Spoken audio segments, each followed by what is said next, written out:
Good. Okay, thank you very much. As item number one, the emergency management year in review. So this will be presented primarily by myself, and then Trampus Brown is going to take over the kind of the latter portion of the presentation. So we're going to be a little bit back and forth here.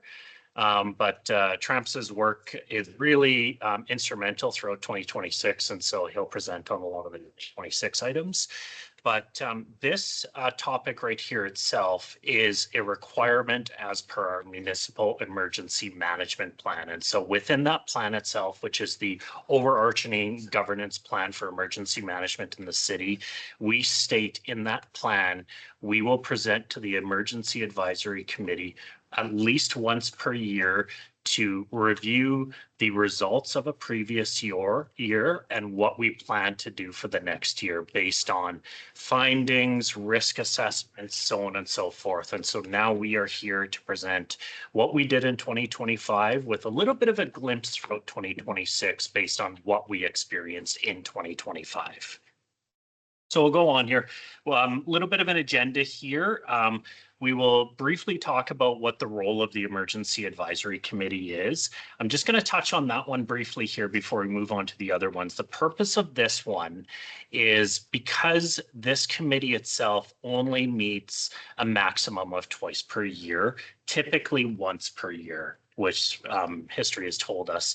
And so we want to be able to review roles and responsibilities during each session with the Emergency Advisory Committee, just so that there's awareness, obviously, of your role during a large-scale incident. Then we're going to roll over into what we did throughout 2025, and we've broken this up into 4 different topics. Our incidents and requests for support, what our training results are, what exercises we did, what plan developments are taking place, and then based on that, what we planned or what we are planning for 2026. And given that we're in 2026, what we're currently doing as well. So as a really brief overview of what emergency management is, I just want to start off by saying like what emergency management is and also what it's not. So first off, emergency management is not emergency response.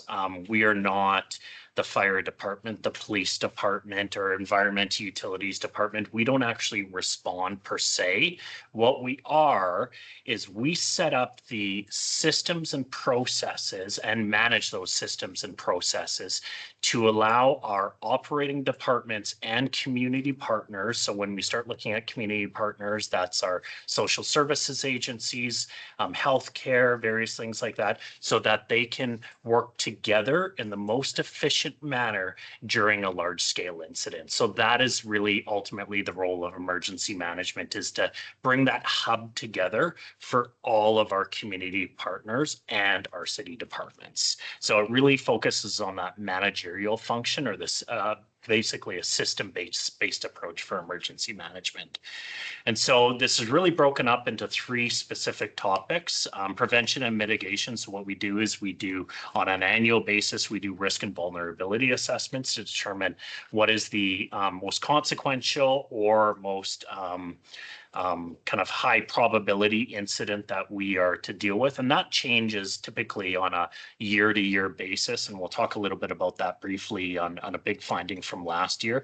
And then we basically look towards putting plans in place for that. So that's prevention and mitigation. When we actually get into preparedness, that's when we're looking at things like training agency partners, city departments, staff. We're developing all those tools and processes to allow our city departments to function really effectively and efficiently during a large scale incident.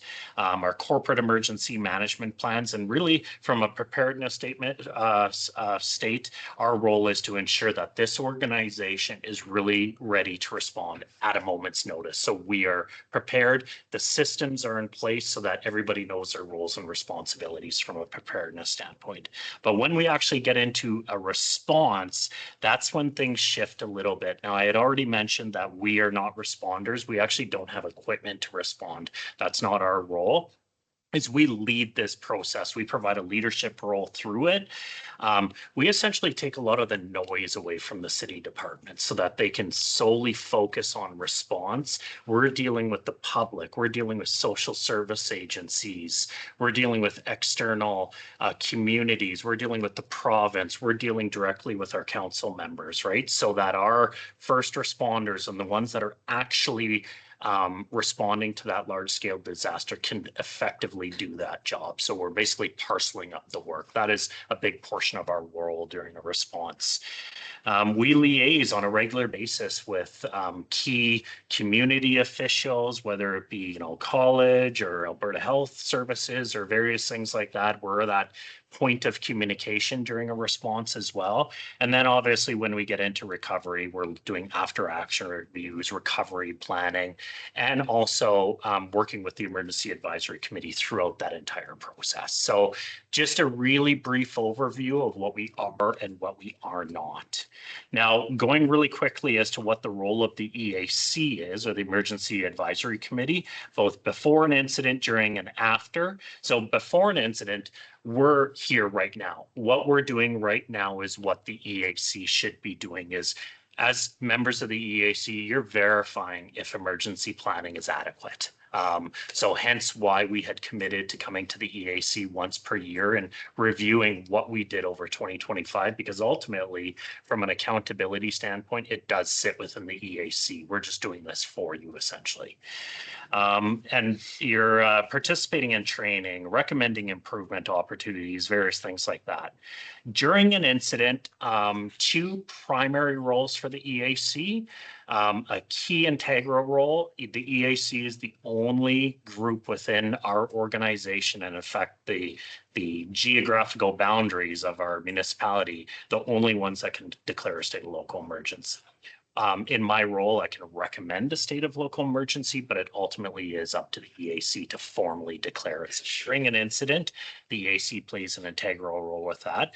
But also that secondary role is what we ask for is maintain public confidence. That is a key integral role during an incident, is be in front of the camera, participating in media briefings, talking to first responders, supporting morale within the organization, supporting morale within the community, and also liaising with our neighboring officials, so Cypress County and the town of Redcliffe.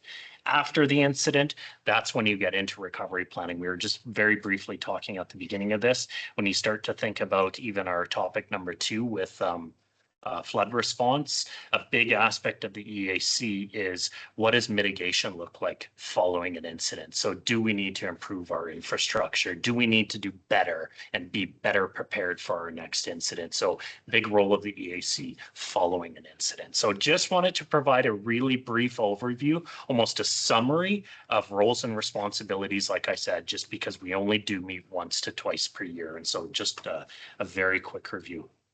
Maybe I'll just pause very briefly there. Any questions?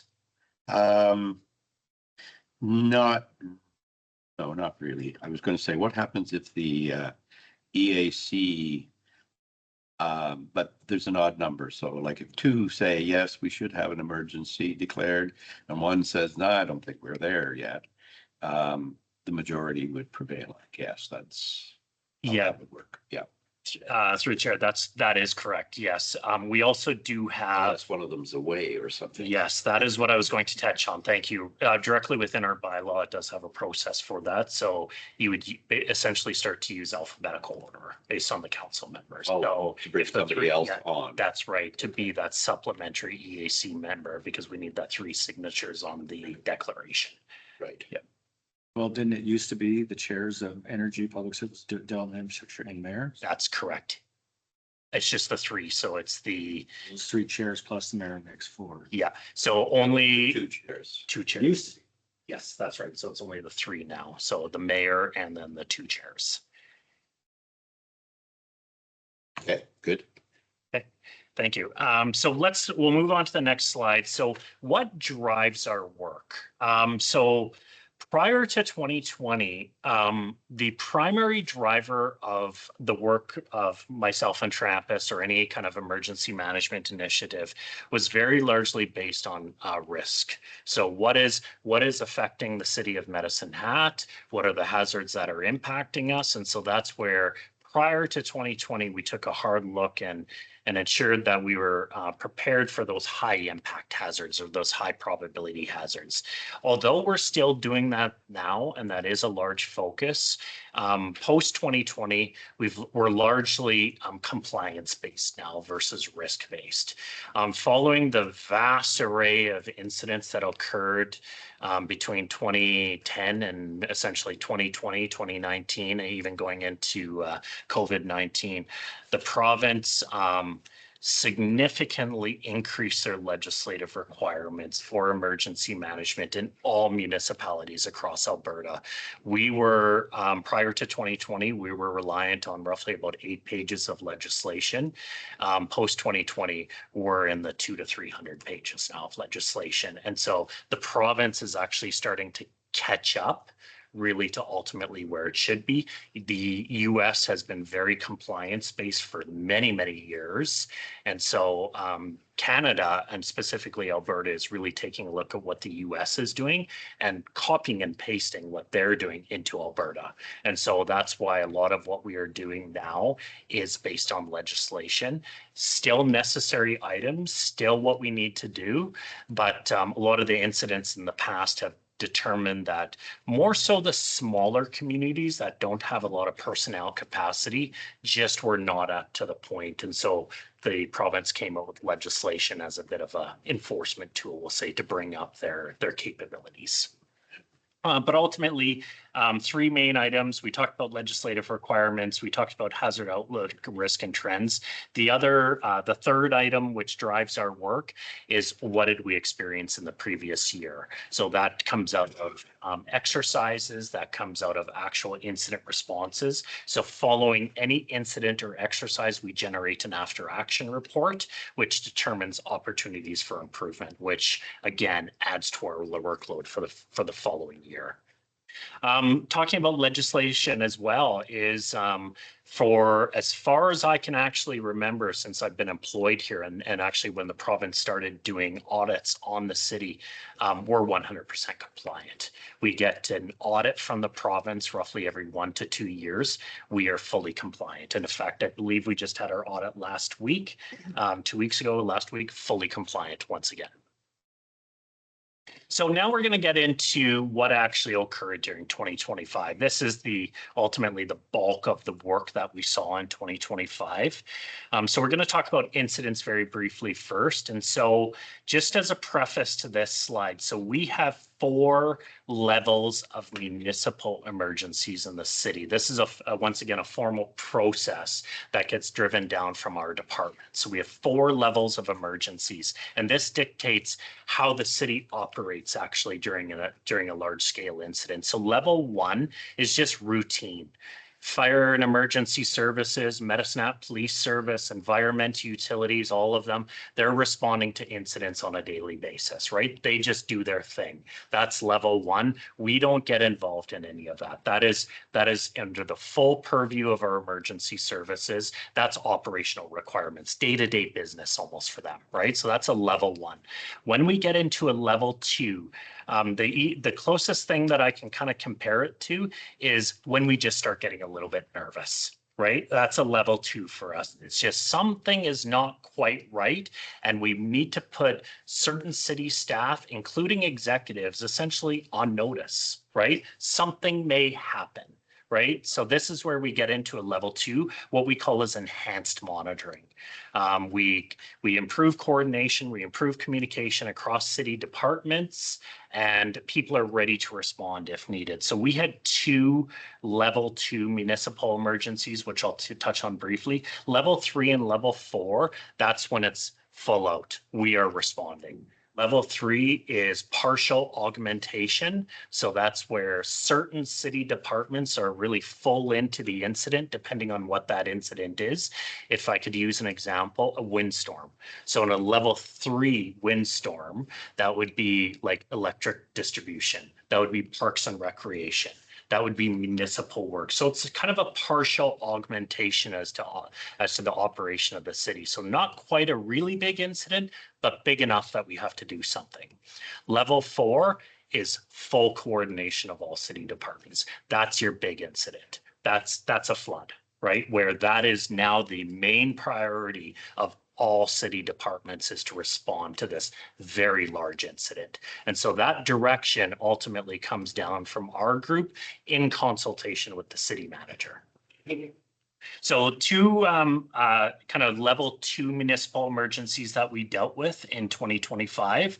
So we were on notice essentially for a large scale flood, believe it or not.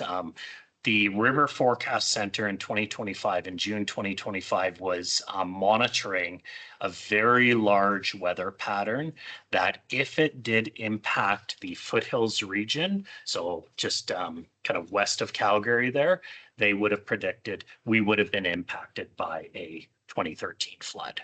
And so our job was then to put all city departments on notice and stay in communication with the River Forecast Center so that we are ready to respond if something were to occur. Nothing did occur, but through this process, we were able to work with the River Forecast Center and verify their improvements that they did for further communication to us. And it worked really well. Actually, we were providing, they came out with a new kind of communication protocol where we get text notifications for the River Forecast Center.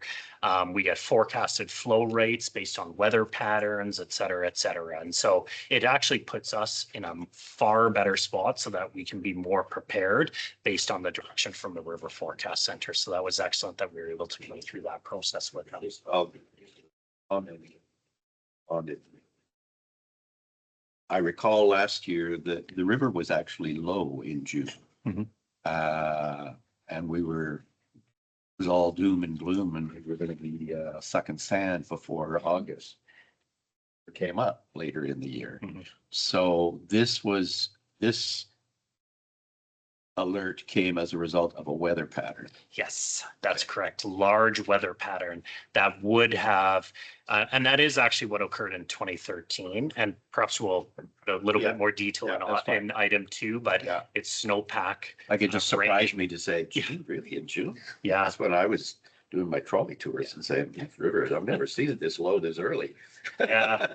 And it's interesting because there's so many different factors associated with what would dictate an overland flood. I mean, just reservoir capacity is another one, right? Yeah. And so we're seeing this a lot from a drought condition perspective, how much basically water our system can hold, right? So moving on to the second one, it seems as though windstorms are a common occurrence for us. And in fact, it's forecasted for the wind to actually get significant, or I shouldn't say significantly, it is getting worse year over year. That's just a common thing. And that's something that we do know in our risk assessments that we do each year. I mean, even if you look at the past, perhaps, three months or 4 months, we haven't had an incredibly windy winter. And this is something that is expected to continue in the future. It was interesting with our December windstorm. That was something that we don't typically experience. And we went into a level 2 emergency specifically based on the conditions that were outside. So there isn't a real kind of definitive reason why we would go into a level 2 emergency. Hence why I use the phrase of we get a little bit nervous. There are so many factors that go into this. But if you think about the situation when that occurred on that December afternoon, we had a blizzard. It was cold outside. Power was going out. So you think of those cascading impacts that can occur. We needed to be ready should the power go out for longer. You keep in mind it's minus 15 degrees outside. Right. And so that's where we come in, is so that our electric distribution department can work and be busy with getting the power back up. Shauna and us would work together from an emergency social services standpoint to go, now, how do we keep these people while our departments are repairing the power. So that's one of the factors why we go into a level 2 emergency as well. Okay.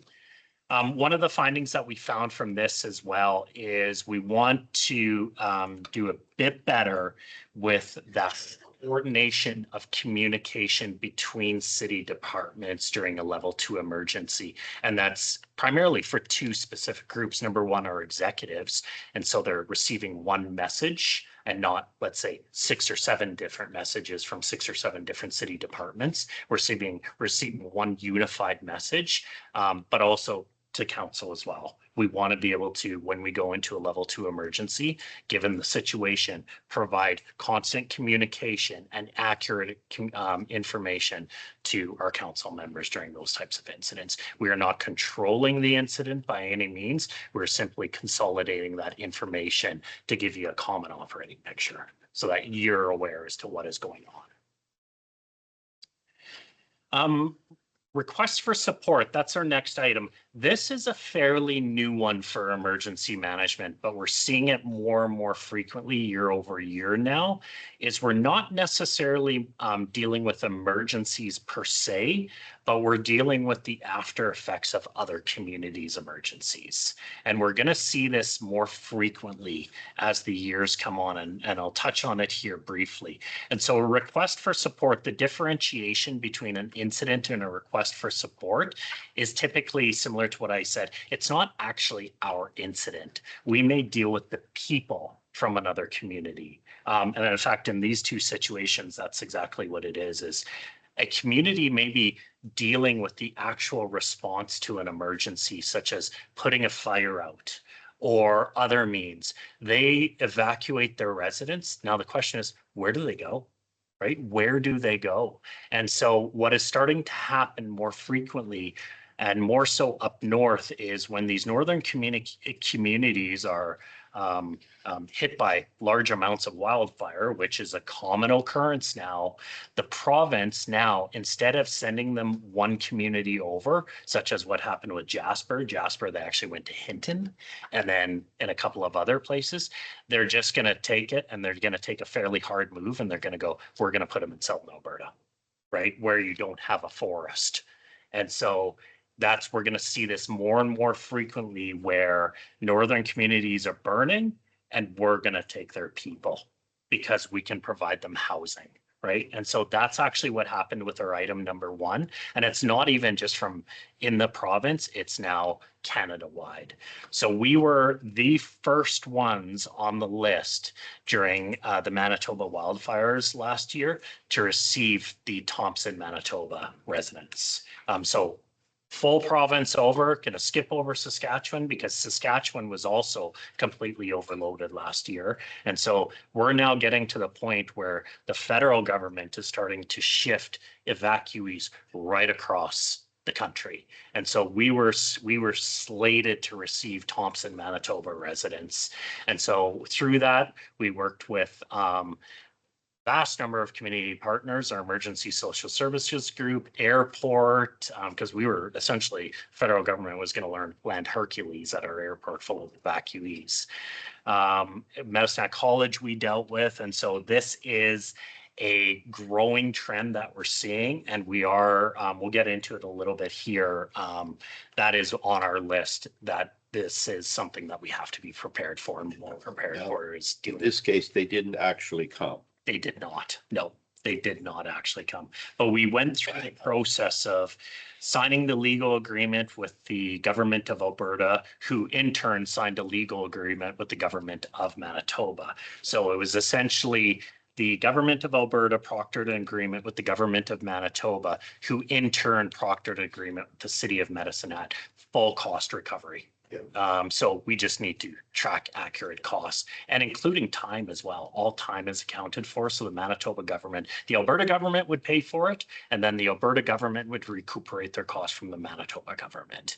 And so that's why it's a little bit different than an incident, because when we deal with an actual incident, we have to attempt to recover our costs based through the provincial government and through a myriad of factors. You know, did we prepare properly? were we properly trained? Whereas this one is just a straight, no questions asked. You signed a legal agreement to support Manitoba evacuees. Just provide us records of your costs and we're going to pay you back, right? So full cost recovery. That happened as well with number 2.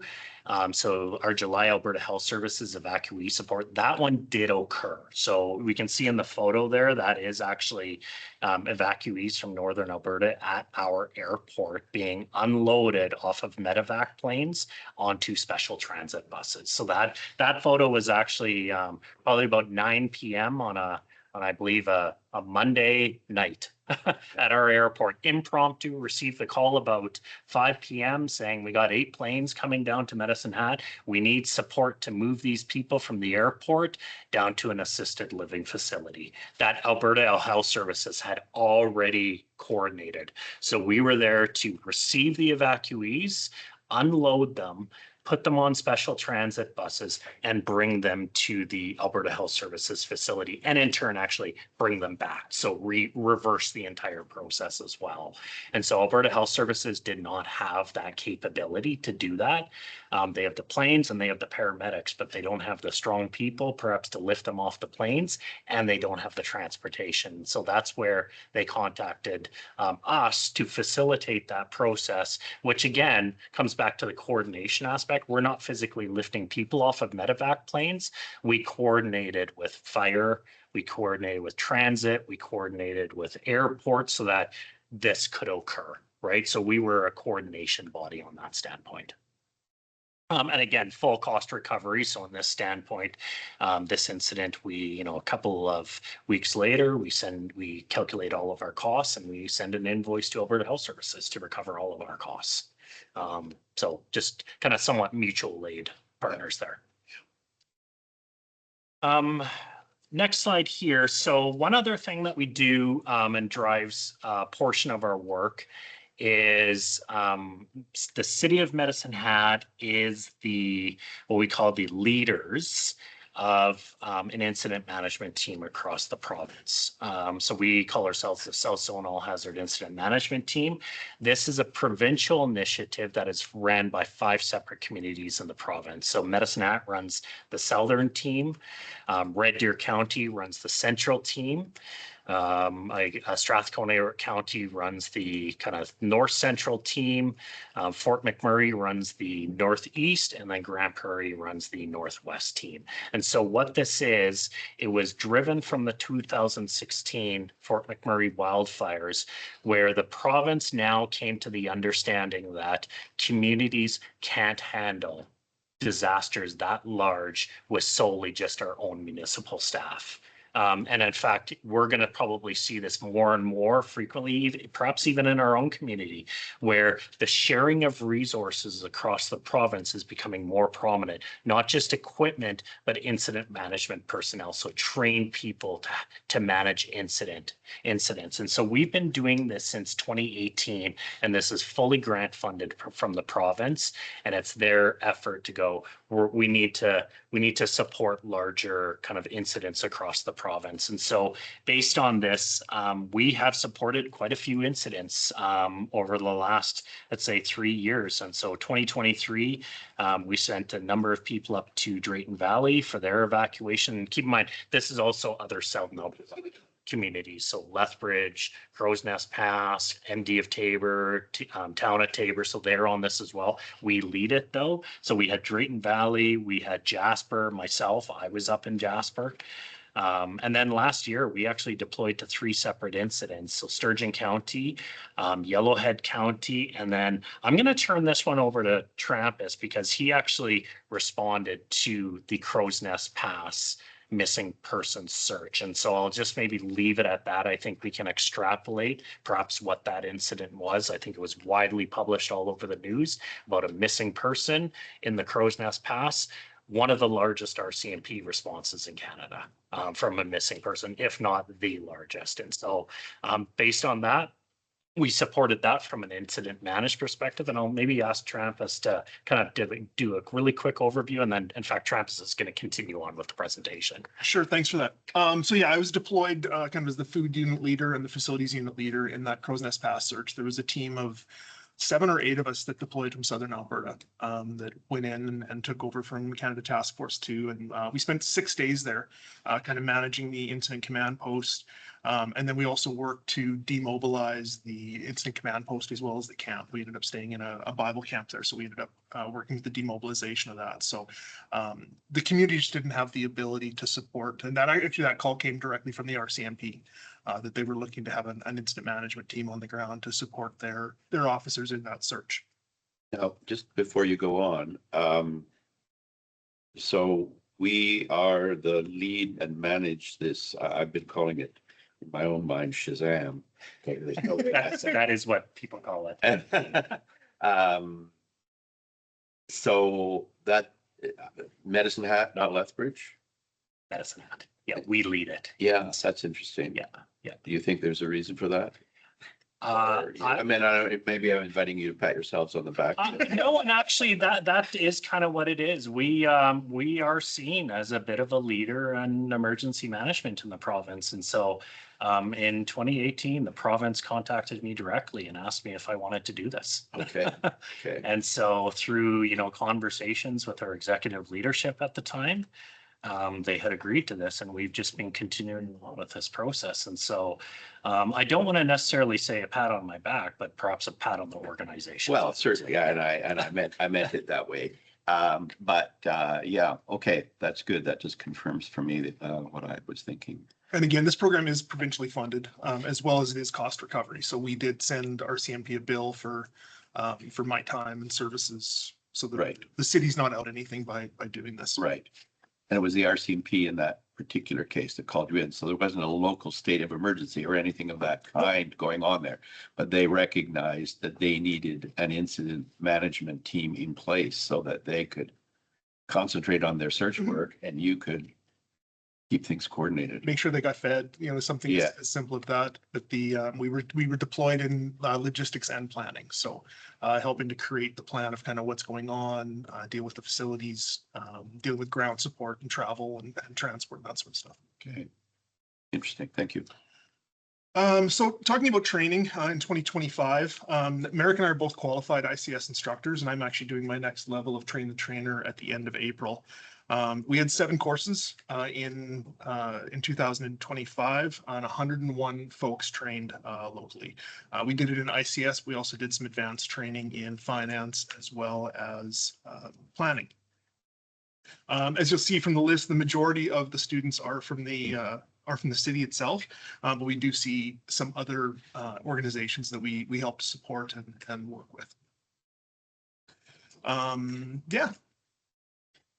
As far as exercises go, we held 3 exercises in 2025, which really ranged from a tabletop all the way up to full scale.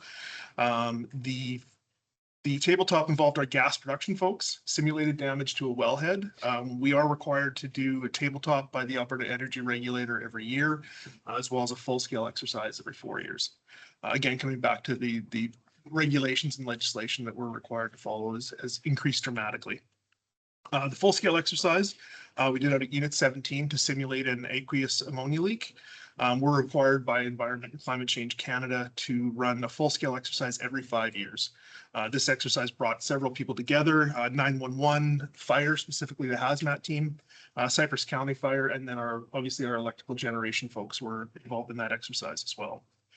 And then after our semi-activation for the Thompson evacuees, we chose to do a functional exercise simulating and receiving evacuees from another community. So we fully expect that this is not an if this ever happens, this is going to be a when this happens. And we just wanted to make sure that we're prepared. Some cultural sensitivities. There's all of these things that we want to make sure that, and it's just being a good neighbor, right? If we end up having to receive someone, we really want to make sure that it's as good an experience as we can provide to them, because they're already going through some trauma. So there's a lot of it. We're seeing a lot of evacuee fatigue in the northern cities as well. So that's the other reason that we're expecting this. The exercise was quite extensive, included over 50 people and several partner agencies, Alberta Health Services, college, the Accommodation Association, the Chamber of Commerce, as well as several non-government organizations such as the Root Cellar and Miasen. We are required to do a functional exercise every 4 years by the Alberta Emergency Management Agency. And with that, if there's any questions on that, No, that, I'm just sitting here listening to all this and going, being ready means being prepared, and sounds like we're prepared. we are. And practice makes perfect, so. Yes. Yeah. So with that, I'll head it back over to Merrick. Sure. Well, we'll just touch on plan updates now. And so these are plans actually that will continue over throughout 2026 as well. It's quite an endeavor to actually update a plan. We have quite a few plans ranging from community evacuation plans where we have a plan to essentially evacuate the entire city. We have these in place. We have emergency social services plan, severe weather management plan, regional plans, et cetera, et cetera. And so we have a number of plans that are currently under a review. So two specifically, our regional emergency management plan, this is quite a large project. I believe council perhaps would have received a survey this morning specifically for this.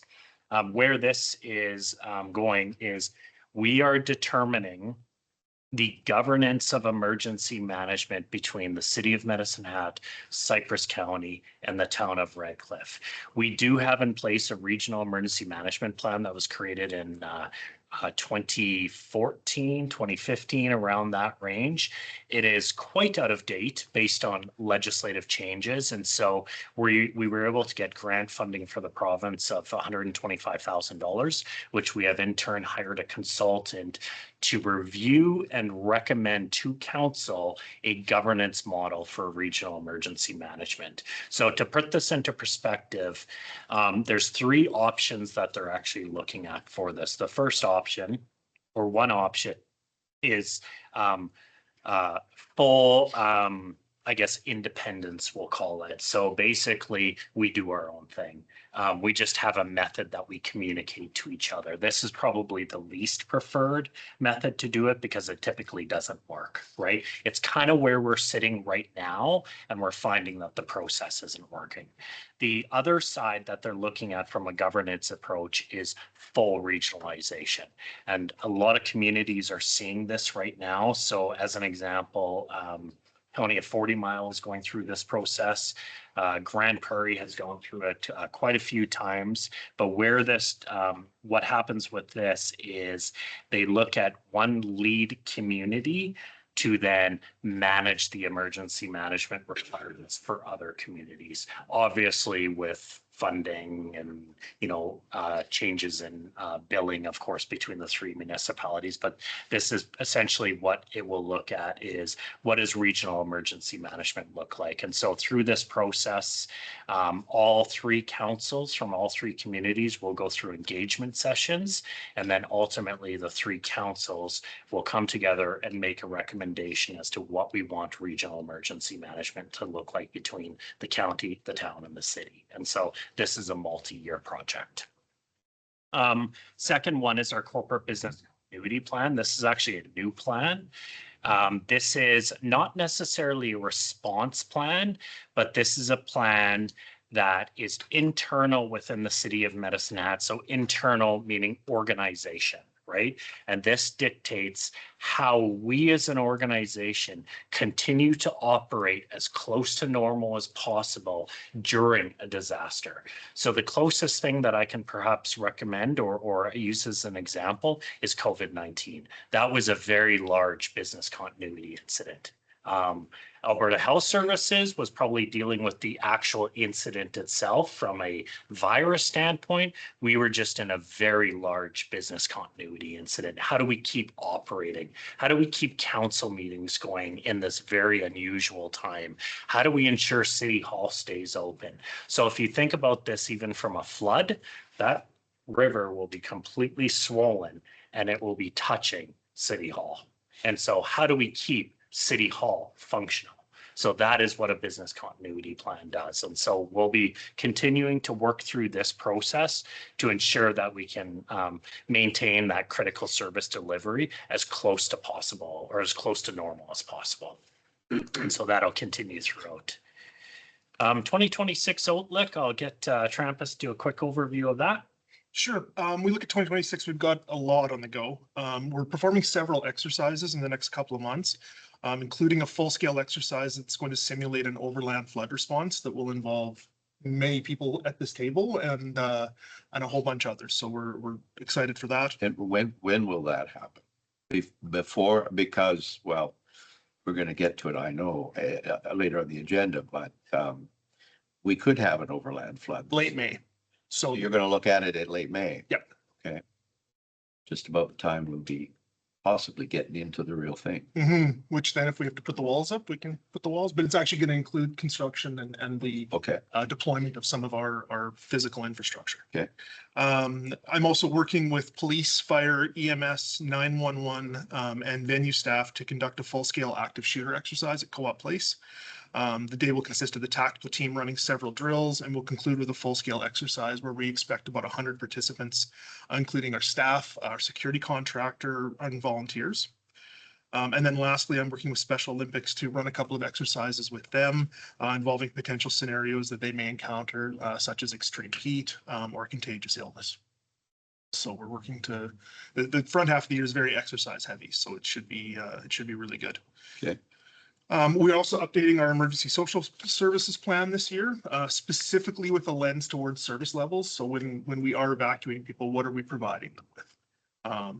So we're kind of, that's one of the big plans we're looking to update this year. And then we're also in the process of finalizing an incident command deployment trailer. Rather than a predetermined incident command post, we've kind of taken the approach that we will put that command post where it needs to be. So if it's a gas event, we'll be at a gas facility. If it's a big windstorm, we'll likely be at electrical, to kind of make sure that we're going to the right place rather than making them, electrical needs to be in their electrical building to do their jobs. So we'll go there to support them. So I guess just in closing, we'd like to highlight that the city is incredibly well prepared and exists in a state of readiness.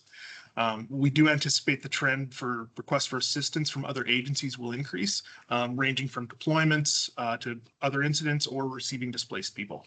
And as indicated, the regional planning will continue with the end goal of revising our regional emergency management plan. Good. I've asked my questions as we go along. I don't know if Councillor Clugston wants to. Well, this is an open meeting, right? Yep. Yeah. Got nothing to say? Nothing. Fair enough. I'm actually wondering if this part of this shouldn't have been a closed meeting. I would, if you're not comfortable asking your question in open, Well, I just know some internal stuff. yeah.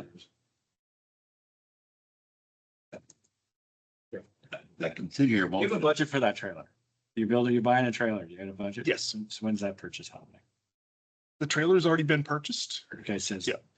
design and purchase trailer presentations. Oh, we're designing, there's cases that'll go in the trailer itself that will allow us to deploy rather than walking around with a bunch of Rubbermaid tubs. Did we pay for that or is that a grant? We paid for it. To add to that, the justification for the cost of that is most communities have a fixed facility dedicated, what you would commonly call an EOC.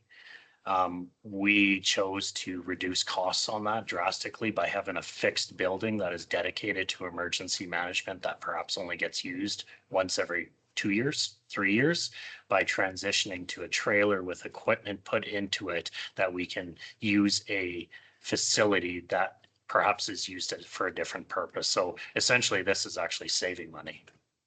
Would that trailer be requested by other communities and would you take it somewhere to rent a command center?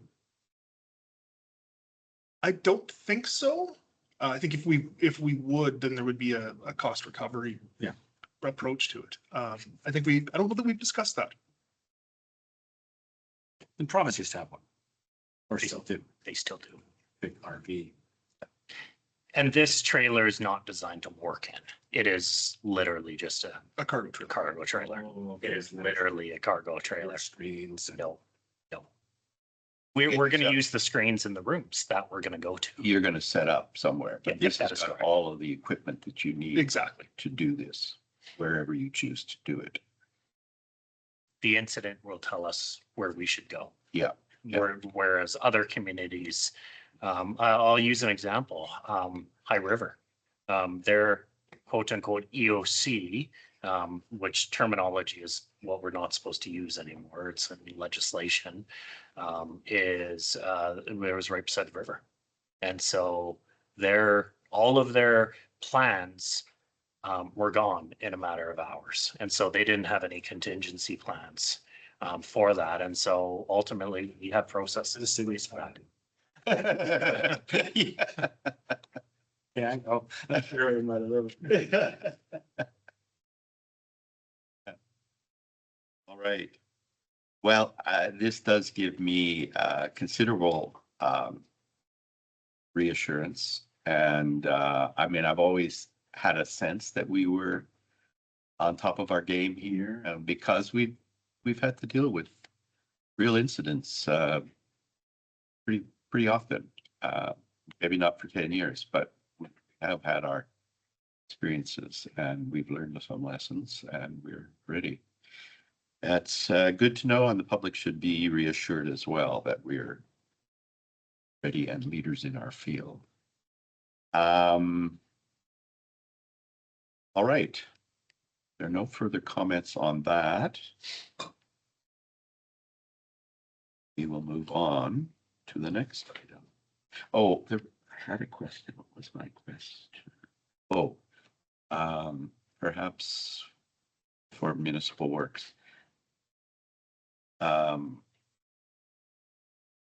don't know when this will come up. I would like to come out to see them set up, put one of these flood doors in place or set up the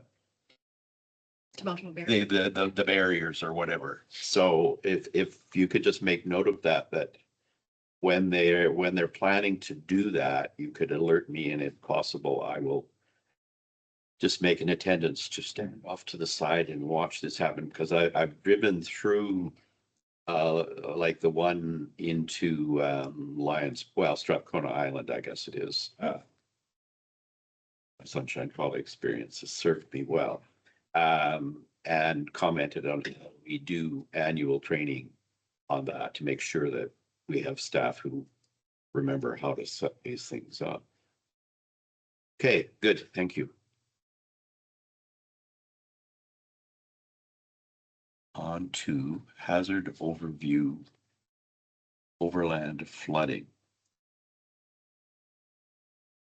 This is your exercise that you alluded to. Well, this is, I think, kind of our own, this is talking about it, but you'll see pieces of what we're going to be doing in the exercise in this. Go ahead. Yes, please. So thank you for this. This is something that we have started 2 years ago, actually, and it was a request based on the previous Emergency Advisory Committee. Where this came from is they had expressed a desire to learn more about specific hazards that we may encounter. And so the very first one that we did on this one, we did severe wind. And so we walked through EAC on how we manage essentially a windstorm, what departments are involved, what is the process, what is the activation protocols, et cetera, et cetera. And so based on this, we're continuing with this trend by, providing the EAC with a glimpse of what we've done in the previous year. But with this, we wanted to really dive in now, and so that we can explain and walk through what an actual response for an incident looks like. And so we wanted to reserve this topic for the first meeting for this new Emergency Advisory Committee. And the reason for that is so overland flooding is the most consequential hazard we have identified on what we call our hazard risk vulnerability analysis. All factors that we use to calculate consequence is quite high. And so based on this, we wanted to walk through what an overland flood response looks like for the EAC. And so similar to what we had talked about in the last presentation, emergency management does not have tactical resources to respond. We rely on really great departments like municipal works, like environmental utilities, like community development to actually respond to these incidents. And so Trampus and I will do a quick overview on how we get to an aspect of an overland flood response, but we're going to turn it over to Carly, James, and Shauna to walk through the tactical responses associated with their operations. And so we'll be a little bit back and forth here. I'll try to control the community or the computer for our their presenters here, but ultimately we want to walk through a kind of an operational response. So you've done a risk assessment of all possible scenarios that could happen to the city, and you have determined flood is the highest risk, or multiplied it by the highest probable of occurrence times property damage, or damage to life and limb. Highest consequence, not highest risk. So actually, if you look at highest risk, it's windstorm because the probability is so much higher. Okay, so that's highest, so I gotta get my head around this, sorry. Highest consequence. Consequence. So windstorm, because it's more often, you're saying it's higher. That's But takes down some trees, takes down some power lines versus taking out flats. Mhm. So a flood is, you're more worried about a flood than a windstorm. From a consequence standpoint, yes. Okay. Yeah. Cyber attack. Yeah. To me, that's the number one. Yes. Okay, and I'm not you guys. Cyber attack takes down our power plant and our water treatment plant for days, months. Ransom, we can't afford. Ransom isn't even asked for. Basically destroys this city financially, economically, the social services, everybody's done. That to me is our highest risk. Maybe I should be saying this, no, because, oh, we took down the city. Why is that not higher than flood? Great question through the chair. Changes to provincial requirements for risk assessments. We are not to assess risk on cyber attacks and terrorist activity. So we just ignore it. No, our IT department does risk assessments. So I know they do. yeah. So that is, so for, There's the most annoying. it's actually, so a cyber attack based on the Alberta Emergency Act and the definition of a disaster, a cyber attack is not a disaster. It has drastic impacts and we would be involved from a business continuity standpoint, but it's not a disaster. But you would have to POC. So nobody has water, nobody has power. It happens in the middle of winter. Everybody's pipes freeze. The house, the city is destroyed. Mhm. It's social services, everybody communicate, everybody's involved, everybody. Mhm. So you would still be involved in a site. 100%. Okay. Yep. We don't assess the risk on that because it's I the should very, ask you this question. Because you know the question I asked? We went through all this table of this planning when I was the mayor. And I said, Merrick, what about a pandemic? And he says to me, he goes to me, don't worry, the province will handle that. Healthcare. Uh-huh. but we did manage it from a business continuity. I know we did not, this is pandemic, but what happened during the pandemic was absolutely. So while we're paused on this point, maybe it's each generation. What about I don't want to say nuclear attack, but we might be a target for something like that. Mhm. What about an invasion, say, or bombing? I mean, we live in interesting times, and quite frankly, I think the risk of nuclear war is closer today than it was back in the 60s, the missile crisis. So does that show up on your spectrum at all? That does not. From that standpoint, it does not. No. We don't have to worry, we'll all be dead. Yeah. Well, if it's nuclear, you're probably right. Although Some of this might just. You can hide under your desk, I could touch you. Yeah. That'll save you. Well, you know, those were real times. I don't know Those are real times. how much you remember of that, Ted. So I do. This is why I get upset that the world's gonna end with climate change, because all it takes is my press a button. It's dead. Remember hearing they've got the siren up there on the hill across from the Dairy Queen, or what used to be the Dairy Queen. And that thing used to go off.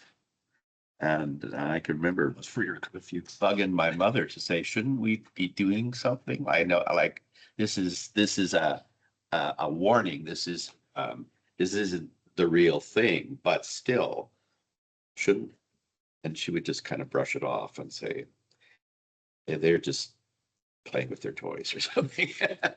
But anyway, so we don't assess that risk, and I guess we have things that might come into play should something like that happen, but. Perhaps if I can maybe add to that as well. So although we do not have perhaps a nuclear attack plan per se, we do have robust plans in place for shelter in place and evacuation. So, and this goes back to, one could say, like, do you have a plan for a train derailment? We do. We don't have a plan specifically that says train derailment. However, our Fire and Emergency Services Department has vast response plans for hazardous materials, and we have robust plans for evacuation and shelter in place. Put those two plans together, we now have a plan for a train derailment or a nuclear attack. Right. So although we don't specifically state that, we have these wider kind of all hazards based plans that can account for any multiple types of hazards. Good. That's what I needed to hear. Thank you. I'll sleep well. So moving on to our presentation here regarding overland flooding. And so we can see the numbers up here. We had a rash of overland flooding events, probably beginning essentially in 2010, but you go all the way back to 1995. I actually remember I was in junior high when that flood occurred in 1995, and I actually lived up in Crescent Heights, and I remember that to the day because I didn't have to go to school that day. My bus couldn't cross the river because I went to St. Mary's School here, and so I couldn't go to school. That was 1995. So when you start to look at the trending here, so then we had 2005, then we had a combination of both river and creek flooding between 2010 and 2014. And these are two different types of incidents, and they present in two different ways. We're going to talk to you about river flooding because it does provide the highest flow rate across and the most consequence. However, timing is a little bit different. So creek flooding, that snow in the water typically comes down from Cypress Hills, whereas in river, that snow comes from the mountains. But just if you start to look at the differences in travel, creek flooding will impact us before a river hits us. You're usually looking the difference between 24 hours and 72 hours. So creek flood will come at us quite a bit faster, just based on proximity. And so that's why we do, even though we have not had a specific overland flooding incident since 2014, I'll be honest, it is only a matter of time. It will happen again. Nobody has prevented floods. We have mitigated against floods, but that does not prevent that water from coming down the river. But we can mitigate the effects of it through berms and evacuations and various things like that. And so just to put a bit of a kind of a preface on this, we are still expecting at some point, as Councillor Clugston would probably know, the water's going to touch those berms at some point. They are going to touch those berms. So we actually have gone through, so following 2014, we were actually one of the first in the province to undertake extensive mitigation and infrastructure investments to protect both our community and our critical infrastructure, which we'll get into here shortly. And based on this, we know it's going to come at some point. And so we do not let our guard down. We continue to practice and exercise. As Trampus had said, we're going to do a full-scale overland flooding exercise this year. So on an annual basis, this machine keeps ticking along under the understanding that at some point we will be impacted by another overland flood. So what actually occurs during a flood? And so, as I had mentioned, so we do have a new risk assessment process that we are transitioning to at the province. And so I kind of had mentioned we were kind of instructed not to use cybersecurity or terrorist attacks, but we assess consequence specifically on a number of factors. And so we walk through a risk assessment tool. So we look at public and private property damage. So that's, you know, in residential neighborhoods across like North Flats, South Flats, Riverside, various places like that. We've got displacement from evacuation. So that community disruption piece. We do have, and we have seen critical infrastructure damage. So that's on almost all aspects of our infrastructure, from our power lines and transformers to gas pipes and gas infrastructure to water infrastructure, water treatment, wastewater, and even bridges. You could probably add a little bit more in there from like railway and highways and various things like that. But there are some significant critical infrastructure impacts associated with this. And then a new aspect to this risk assessment tool, we're required to look at all the cascading impacts associated with it. So we look at what is the effect of our social service agencies, so long-term care homes, food banks, homeless shelters, things like that. So what is the impact of that cascading effect? Economic impacts. So downtown business community during an overland flood, there are impacts here. And so we do look at all of those impacts. And another piece is business continuity, as we are required to look at, can you function as a community and maintain the typical government supports or the municipal services during an incident? And so we do look at that to assess consequences as well. And then, of course, significant environmental damage associated with us. So why do we do it? Okay. We have berms, we have private, we have property protection devices. Yeah. And I know why. So we are planning for a breach of the berms or over the berms. Is that what we're thinking? So by breach, I mean, they break. So we're not necessarily planning for that per se. I don't want to necessarily plan for a breach. However, we need to ensure that we're able to respond if needed. And it makes it easier to respond to that when the residents are evacuated. Right. So, yeah. The resident, I know, and that's what a lot of people don't know. We got berms. Oh, but why am I being evacuated? Well, because I'm gonna leave it. Yeah, I could. Yeah, You want to go into closed? well, no, that might. I don't think these questions are alarming, or I don't know quite where you're going. I don't know where I'm going either. I'm just, we're spending a lot of time on this, but we've told the community that we bermed the city and they're all safe, right? But now we're saying, and I know why we're saying it, but we're gonna have to do an evacuation anyway at a high level, high water event. And we're gonna have a lot of pushback. Why are you evacuating me again when you spent 30 and probably more than 35 million now, whatever. So in the end. Go ahead, respond. I mean, I can imagine, I mean, you might evacuate people as We a are going to. precautionary. I'm assuming I don't know, you might leave that till a little later. I don't know. It takes time to do an evacuation, so you can't leave it the last minute. But you might leave it longer than you would otherwise, maybe, you tell me. And presumably people would return home sooner if the berms hold and there's no subsequent issues there. They'll be back in their homes sooner than they might be otherwise. Anything else you would want to comment on that? Thank you for that, Councillor Cox, because you set that up quite well, actually. So yes, and so to the latter point to your statement there is, yes, the expectation would be that our residents can return quite quickly. And we want them to return to a home that they left just how they would have left it, or they return to the home just as they would have left it quite soon, right? Until we determine that the waters have receded and no risk is present.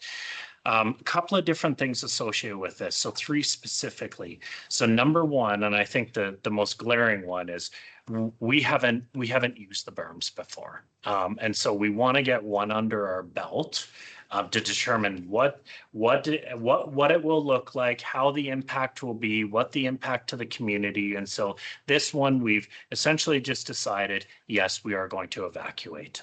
We just have never used the berms before.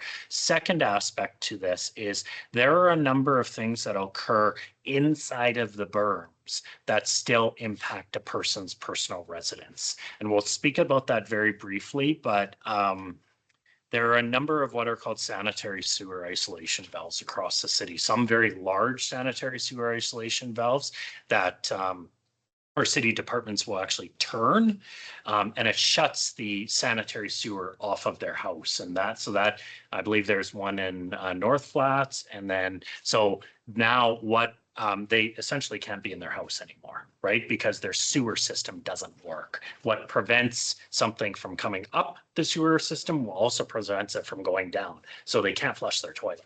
They can't even turn their tap on. Yeah. Because that sewer system is now plugged, and it's used to prevent sewer backups. So that part as well, there are over 500 personally owned sanitary sewer isolation valves across the city.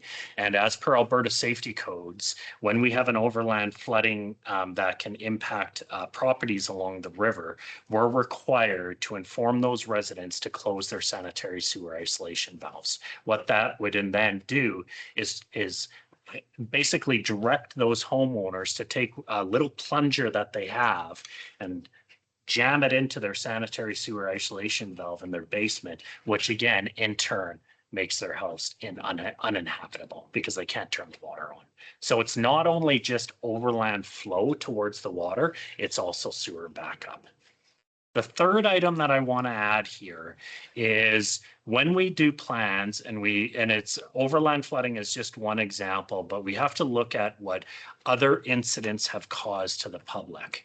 And I don't think we need to look any further than Hurricane Katrina, because that's exactly what happened, is they didn't evacuate and the water broke the levee. That's exactly what happened. So I do not want to end up like the city of New Orleans. There was a battle between the city of New Orleans, the Federal Emergency Management Agency, and the state of Louisiana as to who has the authority to call an evacuation. Everybody knew it needed to be done, but nobody wanted to make the decision. And look what happened, right? And so they were too late with their evacuation, which essentially jeopardized people's lives. I would much rather feel comfortable in my position to have people come back to their home with a little bit of displacement than dealing with lives lost. Good case in point. I've seen that, well, it's probably more than one, but I saw a recent documentary on that. It was quite interesting. Yeah. Yeah, good. Yeah, thank you, Councillor Clugston, for that question, though, because it is it's a logical question. I get it. Okay. So we'll get back into this. So what actually causes a flood? And I use this term, it literally is a perfect storm. You do need a perfect storm to be able to have an overland flooding. It's not caused by any one circumstance. I think we all say, ooh, you know, the snow in the mountains is high. Well, that's actually a good thing because it fills our reservoirs up and it prevents droughts. That's a good thing. We want our snowpack to be high. But then you add in the fact that the reservoirs are already full and you add in extensive rain, and that's what causes an overland flood. And so not one factor can dictate what will cause an overland flood. And that is why we rely on the expertise of the River Forecast Center to give us their analysis of impending floods. And so the River Forecast Center is run by Alberta Environment and Parks, and it's a literal building up in Edmonton, and it's full of river engineers on computers, and they look at modeling, and they literally do this every day. In the winter, they look for ice jams up north, and in the summer they just monitor for flooding, and it's a whole team of people. And so when it does get close to a potential flood, so they start monitoring weather data, potentially snowpack is high, something's coming in, they actually move into 24-hour operations. That is when we get involved. So they will contact us, they'll give us a briefing, they'll state, hey, we're monitoring this weather cell, exactly what happened in 2025, monitoring a weather cell, something's not looking good here, you may want to do something, you know, various things like that. So that is why we as a municipality can't rely solely on our internal expertise. We really take the guidance from the River Forecast Center. That is their job. They do it really well. They use scientific modeling from Environment Canada, from I believe it's the National Weather Service in the US. They combine all this data and they provide predictions. They know the current state of all the reservoirs in the province. They know how much certain flow rates and how much certain melt will fill up certain reservoirs. And then you add rain onto that and they'll predict, okay, it's going to top that reservoir, or that they're going to have to release that water is coming towards you. So there's so many intricacies associated with the flood that we just rely solely on the River Forecast Center. That's their job. They do it really well. So June last year, did they release the reservoirs? Yeah, they did. Yeah. Yep. And that is a standard practice now. Yes, that's right. That was a lesson learned. They did not. They actually had it full. And so standard practice now is actually to release the reservoirs, even when it's not a flooding event. Yeah. See the storm coming, you release the water. Yeah. And actually the city of Calgary now releases Glenmore Reservoir to prepare for the snow melt. That is in part of their flood mitigation plan, is to release Glenmore Reservoir. So they'll drain Glenmore Reservoir knowing that there's a whole bunch of water coming towards them. Right. So they've learned that as well. We don't have a reservoir. We rely on other aspects, but the city of Calgary, yes, they drain the reservoir. We saw that, I think, in 2021 or 2022. I've never seen Glenmore Reservoir that empty before, but that was another kind of close flood year.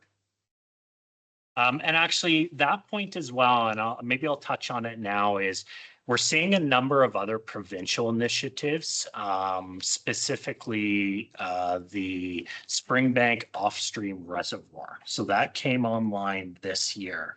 That is that very, very large dry land reservoir that was built just west of Calgary. And that is meant to capture the water that would go into the Elbow River. And so because now the city of Calgary is being protected by the off-stream reservoir, Springbank off-stream reservoir, there's assumed that there's going to be an impact to Medicine Hat, because what hits Calgary hits Medicine Hat at some point. So if less hits Calgary, we would assume that less is going to hit Medicine Hat. So that's why things are variable right now as it relates to flooding, because there are these other systems, as Councillor Clugston had suggested, with draining reservoirs and things like that. I think post 2013, the province has a much better handle on that reservoir management piece. So anyways, when we get into initial notification and response, this is where, when we start to think about that leveling of emergencies that we talked about in the previous presentation.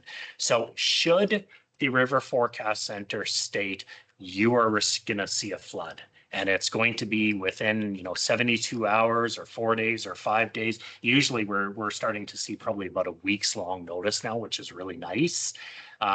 If we do receive direction from the RFC to respond, my position will go up to the city manager and explain and brief the city manager on this process. Then the city manager will state, yes, we need to respond to this full activation. Right. And that's when things get started. We have a very robust river flood management plan, scripted to the point that it is a procedure. We do this very, very well. We have a river flood management plan that has 64 critical actions in there that specifies right down to which department is responsible for that action, whether it be environmental utilities or electric generation, the task that must be completed, where the task is completed, the exact number of resources that are required to complete that task, and actually with some of the things that Carly's team has put into, right down to the exact number of sand and sandbags that we need. So that is how scripted we have our river flood management down, and the time required to complete the task. And so hypothetically saying, if I'm not around, or Trampus is around, or somebody who, perhaps would lead a flood response is not around, you can open up that river flood management plan, and it specifies exactly how the city of Medicine Hat needs to respond to a flood, right down to the exact number of sandbags. And so we are very well prepared for this, and with timelines. Right. So that's why we say it's essentially, it's not even really a plan. It's more of a scripted procedure. Right. And so that's why we're quite fortunate to have really kind of actively involved departments from an emergency preparedness standpoint, because Trampus and myself, we develop this plan and we maintain it, but the meat of that plan is provided by the departments. And we just update it based on their operational requirements. During a flood, and because we have seen it so many times, we essentially can prescript a few things, and we've prescripted our objectives. So what do we need to achieve? These are high-level objectives. The operating departments and the ones that are required to support in those objectives of providing and supporting residents in flood impacted areas, critical infrastructure and property, they fill in the tactical responses associated with that. So if we look at protect public property, well, that's Carly's operation, which she will walk through with you, but she knows, and her operation knows, the technical requirements for that. We just coordinate that across the city from an emergency management standpoint. And with the response, we also integrate the local business community. We integrate business continuity, we integrate our social agencies, all of those, because it is a community level response. And so similar to what Trampus had said, even the Chamber of Commerce, they are embedded in our structure during a response, because economy is a problem during a response, because we need to keep the community alive as well. Just alive, meaning from a financial, economic viability standpoint. And so we want to try to keep things as normal as possible. That's why we have all of these other aspects associated with response.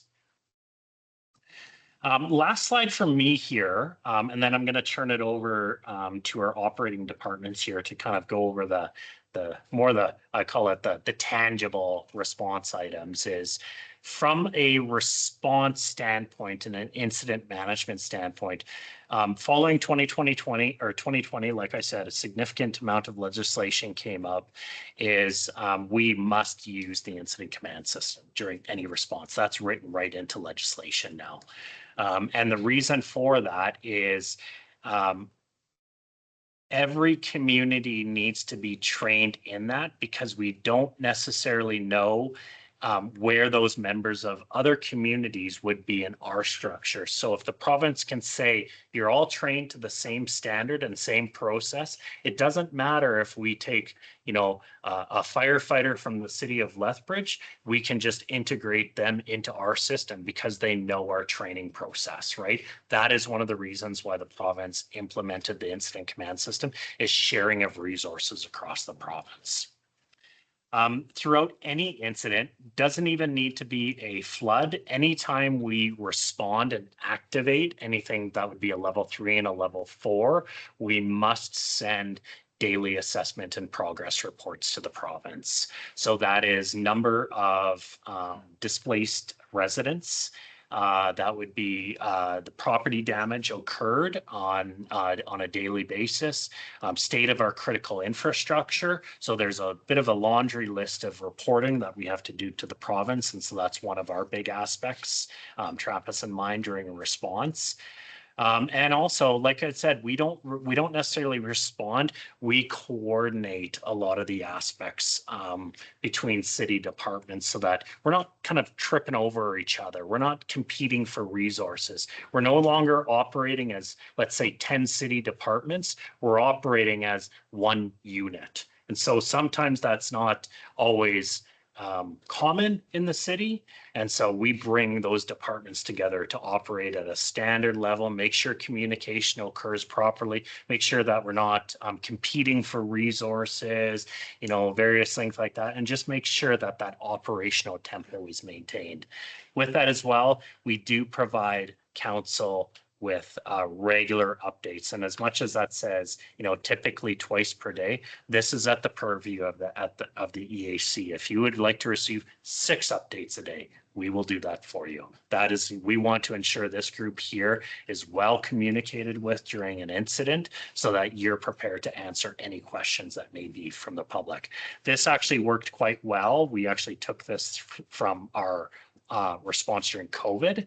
And Councillor Clugston, you're aware of this a little bit, where we had, you know, calls every 2 days and various, we were able to maintain that operational tempo really well. And so it worked well. And with that, it ensured all levels of our elected officials and our executives were aware as to what was occurring. So it's that common kind of common operating picture across. And so any incident that we get involved with, council is involved right off the bat. You could add another bullet. This is not a photo op for council. Yeah. And that is correct. I mean, It's needed sometimes. yeah, it's we want council to participate, but at the same time, we don't want council to, let's say, get in the way, right? Because our responders have things to do, right? But we facilitate that process. We do know that there is some involvement that's wanted. We're going to take you to the right spots and put you in the right light. We shouldn't like stop all the sandbagging so we can get a picture of ourselves. Sandbag? So with I got reelected in 2013 after the flood. I was part of the response, or the recovery, I guess, but not the. Talking about other levels of government. Yeah. So with that, this is from an emergency management standpoint. Where I think the really important parts are is what actually occurs during a response from those tactical actions. And we have, like I said, quite a robust list of departments that are involved in a flood response. We could have fire and emergency services, electric generation, utility distribution. We could have every city department sitting around this table right now. However, we wanted to pick 3 critical ones that fit that objective. And with that, I'm going to turn it over to Carly, who's going to talk about property protection. And I'll just, if you want to give me a cue, I'll Good. Yeah, as Merrick said, I'm Carly. I'm with the Property Protection Group, and I'll just provide a little bit of background on what it is we do and what we have in place to help protect the city from overland flooding. So what is the goal of our Property Protection Group? Well, it's to protect public infrastructure and properties from overland flooding from our river and creeks. Our flood protection system is made up of earthen berms located in low-lying areas of our city. And you can see that shown in green on the map, and includes protection of our water treatment plant, the neighborhoods of Harlow, Riverside, River Flats, and the facilities along River Road. Our system is designed to protect from a 100-year Quincy Peak flood event, plus an additional free meter of freeboard. and kind of better understood as a flow rate on the South Saskatchewan River of 5,480 cubic meters per second, plus that additional meter freeboard. And what that means is just essentially a built-in factor of safety. And you'll also note on the map areas in red, and those indicate low-lying areas that are protected by our temporary measures. The freeboard thing has always bothered me, Okay. to tell you the truth. Yeah. Because we say 5,480, but really we have 6. Hmm. I'm making that number up. Over 6. Yeah. Yes. Yep. We've been saying 1 meter freeboard for 12 years now, 13 years now, or whatever, but I don't know. Why don't we just, they say 5,000 cubic meters per second, Yeah, but we still have a meter left of that's what, still a meter below the top of the berm, right? So yeah. the flood actually could went to 1 centimeter below the top. You actually could do 6,000 cubic meters per second. I made that number up, but percentage. So why do we do that? So there's always risk with respect to impacts that debris might have on a berm, right? So it might reduce flow at an opening, as a bridge location that might back things up. So you might have a flow rate being provided by the river forecasting agency.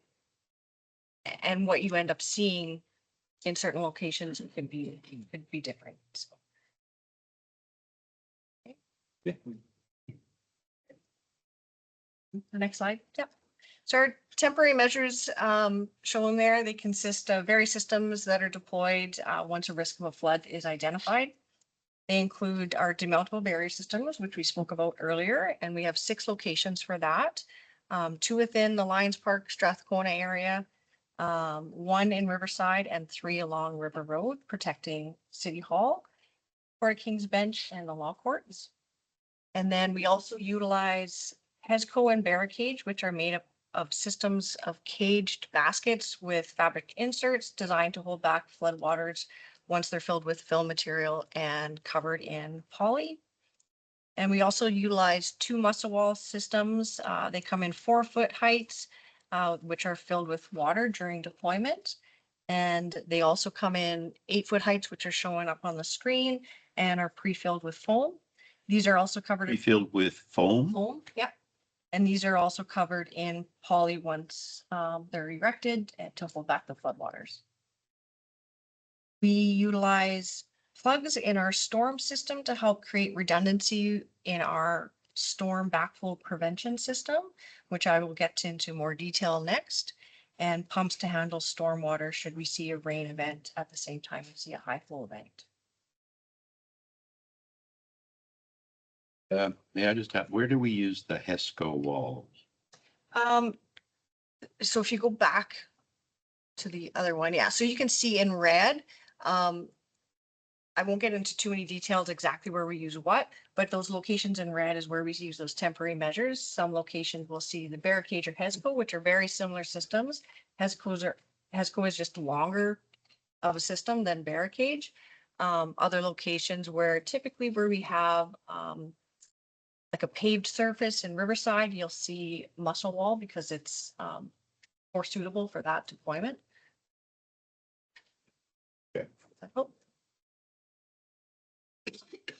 And, oops, oh, that's okay. There we go. And so while the berm and other temp measures help keep the floodwaters out and protect our city, we need to ensure that floodwaters do not back up through our storm system and into the contributing areas through the storm outlets.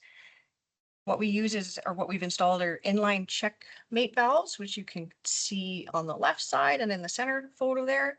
They're normal. So those systems have been installed in 39 of our at-risk storm outfall locations. They allow for the release of storm water during a rain event, so through the catch basin out of our outfalls, but they seal during high flow events to prevent water from backflowing up. Do they self-seal? They self-seal, yes. We have also installed 3 sluice gates, which is shown on the right, at least the top part. And those are housed in upstream manholes from our storm outlets and are closed during high flow events.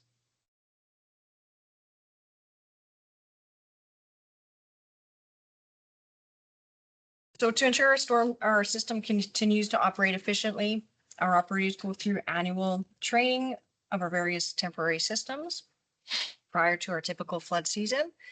One of the 6 demountable barriers is installed as a training exercise, as well as the deployment and a review of the procedures to deploy our barricade, HESCO, and muscle wall systems. We also complete annual inspections of our flood infrastructure and identify items that require maintenance or repair, things like backfill of burrow holes within our berms, repair of erosion control matting, or even things as simple as tree removal or weed control. And our flood equipment, such as our sandbaggers and our pumps, receive our annual inspection and required maintenance. So in short, we ensure our equipment, material, and personnel are prepared heading into that flood risk season.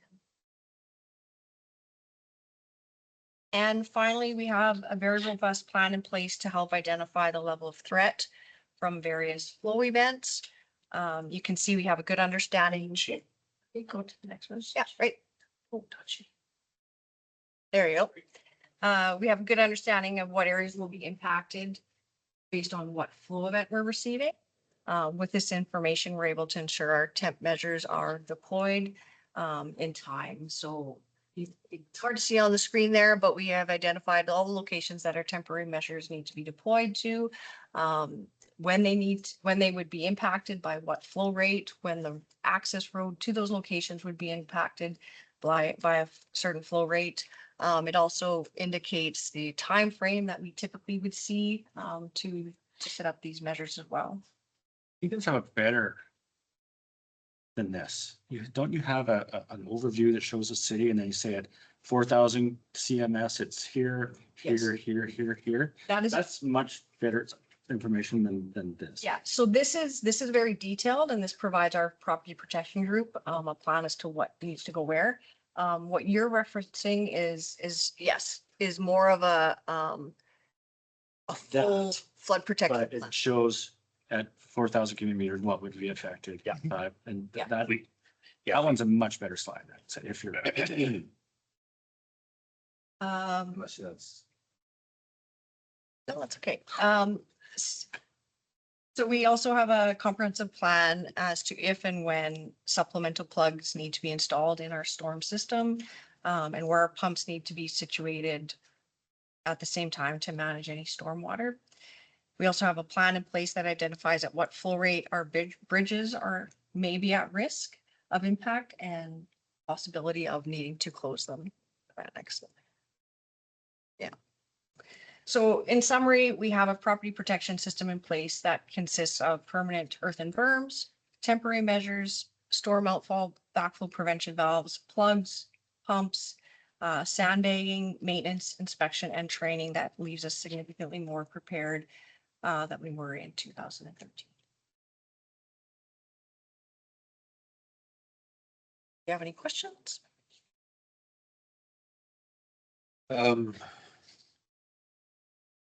Maybe a little off topic, but when I lived on First Street in the basement, I had like the drain in the floor of the basement had a steel cap that would screw onto that. That's the sanitary sewer isolation valve. Is that, It was just a manual thing. okay? And as I was thinking that's what that was, but in a way, that would just prevent water from backing or sewage from backing up into my basement. Yeah. The toilets and the rest of the system were exposed. Yeah. So if the pressure was great enough, it would Come out the toilet. come out the toilet or Yes. whatever, the sinks and Yeah. things, yeah. That So it really it's your was, trap. It was in your trap, probably in your basement. is that what they call it? Yeah, yeah, but it's, you'd still get a backup through your toilet. Yeah, that's what I figured. I mean, I did put it on and screwed it down tight and, but yeah, okay, that's good. So a sanitary, what did you call it? Sanitary sewer isolation valve. Where would that be? It is in the basement and it's a specific area where a plumber would install it. So it does require some So it would be the modification main to your plumbing outflow system. of That's- the sewage system. That's correct. Yes, it Okay. would be actually downstream of probably that trap. Yeah. Yeah, so because it blocks the actual sanitary. Right. James might have a little bit more information. Yeah, so generally what Merrick is referring to would be the last accessible leaving the home.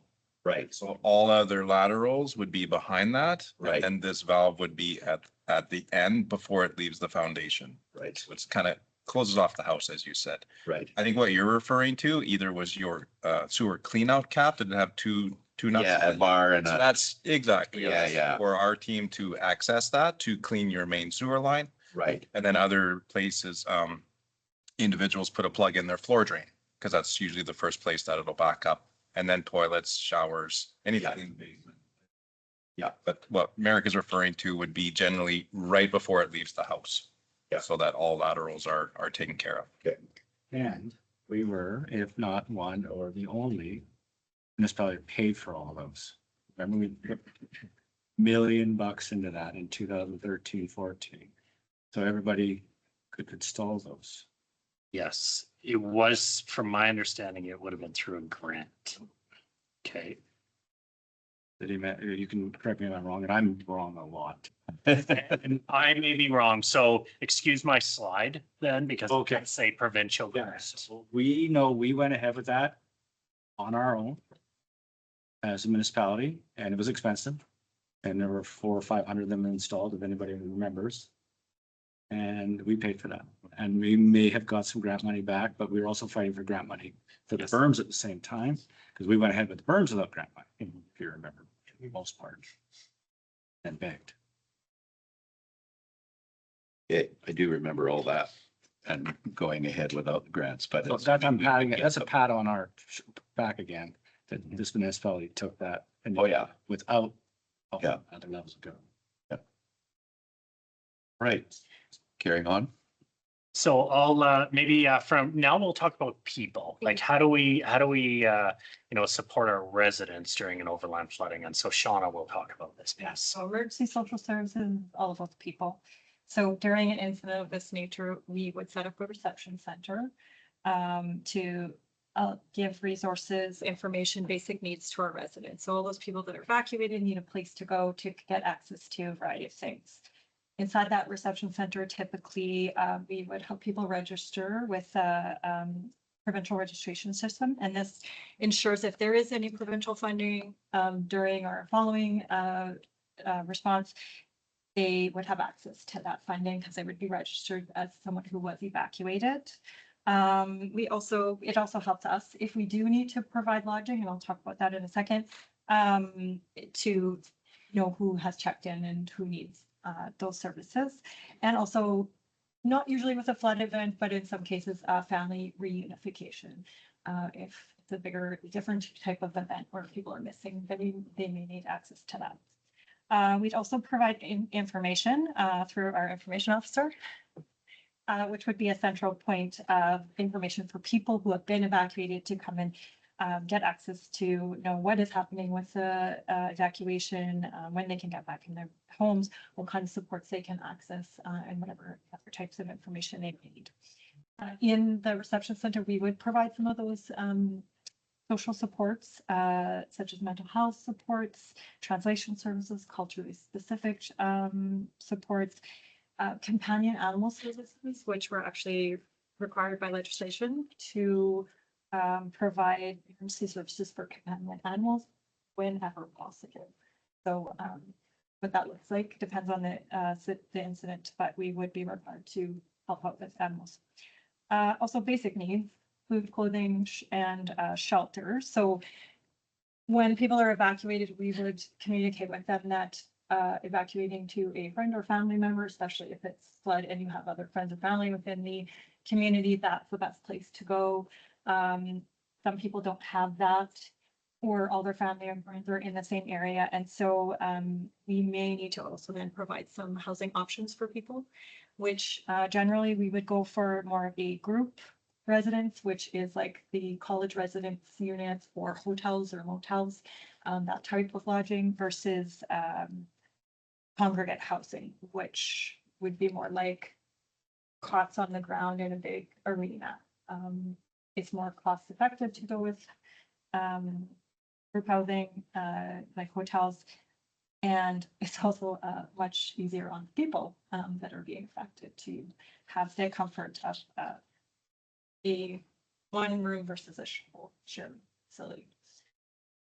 So we would provide that. And finally, transportation. So if people are housed in hotels and need to get back and forth from the reception center or need to get to some other support services that we might be providing, we would need to make sure that they have access to that as well. Where a reception center is located depends on the incident, the number of residents impacted, and the availability of the center. So generally with a flood, generally happens in June. And so the college, Medicine Hat College is our go-to option. We have a very good relationship. We do all of our exercises and drills with them. We know the setup of the college so that, and they have the residents right there, which are generally not, there's not people in those housing units in that at that time. So it's our go-to facility, but we do have a list of pre-designated places and centers that we know what the capacity of the centers are, what kind of services they provide, and so we can pick and choose depending on the list. Next slide. So cots in school gymnasiums is a last resort. Yeah, we'll do it if we have to. And do we have cots that we can deploy to that purpose? We do not personally, City of Medicine Hat doesn't. In 2013, I believe the Army base provided and brought in cots for us and set them up, but we never had to use them, luckily. We also have the province as a lifeline. That is where during an emergency, that is our secondary, is whenever we are perhaps exhausted in resources or require something that is really difficult to get, we push that up to what's called the Provincial Emergency Coordination Center, and they start finding it for us. They are there to help. The province really is there to help. Okay. So yeah. Yeah, I want to add to that too, the emergency social, they have emergency social services provincial supports as well, and they have been really involved in all of our training and are there to support us with any needs that we might have during an event. And then, as you know, incidents times require volunteers. And so those can be for things like sandbagging, evacuation, which Trampus will talk about in the next slide, and supporting services within the reception center. We sometimes utilize volunteers if needed. So our team would coordinate those supports, likely within the reception center, but we could have a separate center depending on what's going on or where our event is. So and we use a volunteer management database. So it's the same database that we use for the Esplanade volunteers, which really allows us to have people self-register as volunteers, identify their skills. Then we can match their skills with if it's sandbagging. You can imagine there's a lot of different skills than if you're answering phone in a reception center. So really allowing us to have people register themselves for a certain period of time. It lets us track our volunteers. They volunteer themselves and the number of hours that we are volunteering for, and ensures that we can deploy them we can send them all at a certain time. So people aren't just going to the sandbagging area and saying, hey, I'm here to help, and don't have proper footwear or don't have proper safety in place. So we can deploy them all together on a bus at a certain period of time to wherever the volunteers are needed. And then safety checks and stuff are performed at that time.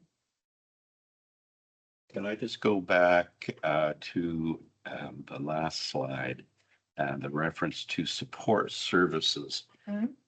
We often hear that there are psychologists and people available to assist in these traumatic kinds of incidents, to which I kind of roll my eyes and go, really? People have time for therapy? And also, how does that work? And how much of that do you provide? How do you recruit that? And is it a significant portion of your support services? Again, it would depend on the event and depend on people impacted, especially if they have multiple impacts or maybe have lots of stuff happening. So we have really good relationships with all of our support agencies. We meet at least once a year or try to with all of our partners. So that includes like Medicine Hat Family Service and Addictions and Recovery Alberta. So our partners through there will come and provide those supports. And within the college, we actually have like kind of office space breakout rooms designated. So if somebody just needed, and so sometimes maybe it's just, I just need a break. I need to talk to someone about what's happening because maybe it's not just the flood incident, maybe it's compacted incidents or whatever's happening. So sometimes you need that opportunity to talk to someone briefly. So we have that relationship and those plans. So it's just a case of having people with the right skill set available. Yeah, we if make sure that, needed. yeah, we're not trained mental health professionals. We can debrief with people and do that, but, and I do have social workers on my team, but that is really like, should be with a mental health professional. So we make sure we have those on site. Thank you.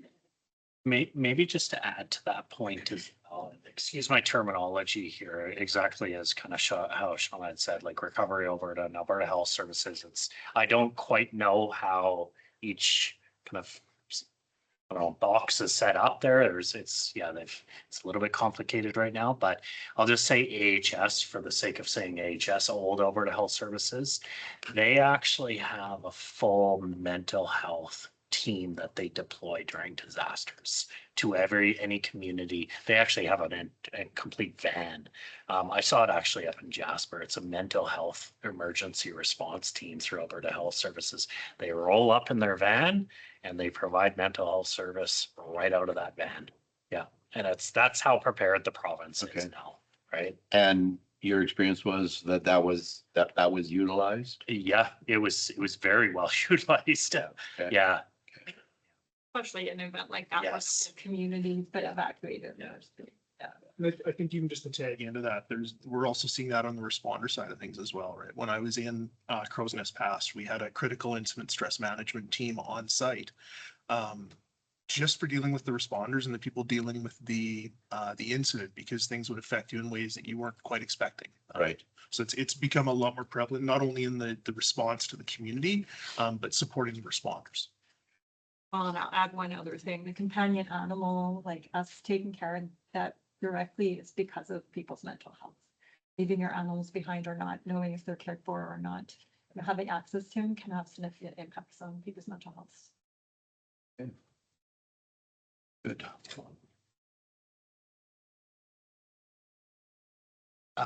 So we'll turn it over to Trappist now.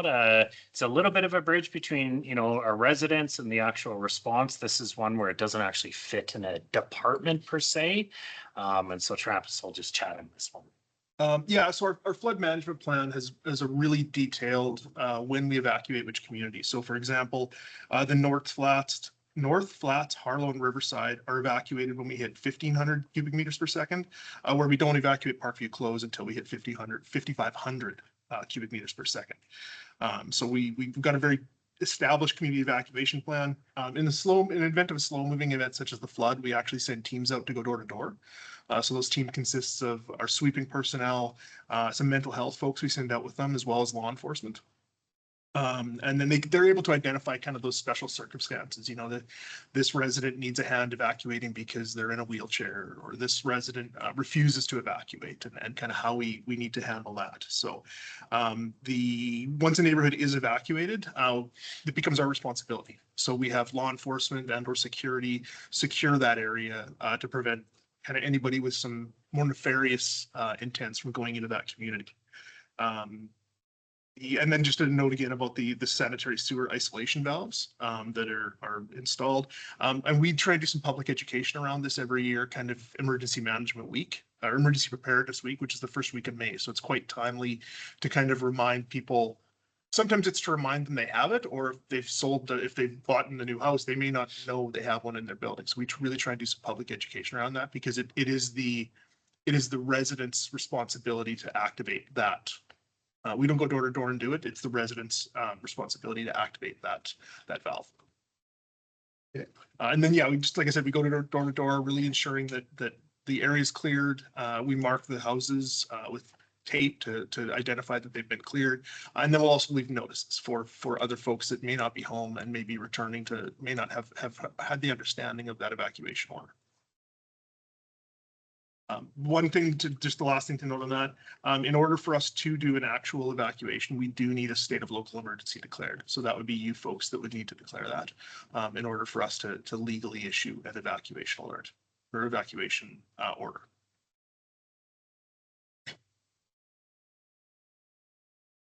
Okay, so that has, we talked about our residents, and now our last aspect when it looks at our objectives associated with the overland flooding is now critical infrastructure. And so we'll turn it over to James from Environmental Utilities to just briefly talk about that. Thanks, Merrick. So yeah, the Environmental Utilities Department, we have some primary concerns that we've identified.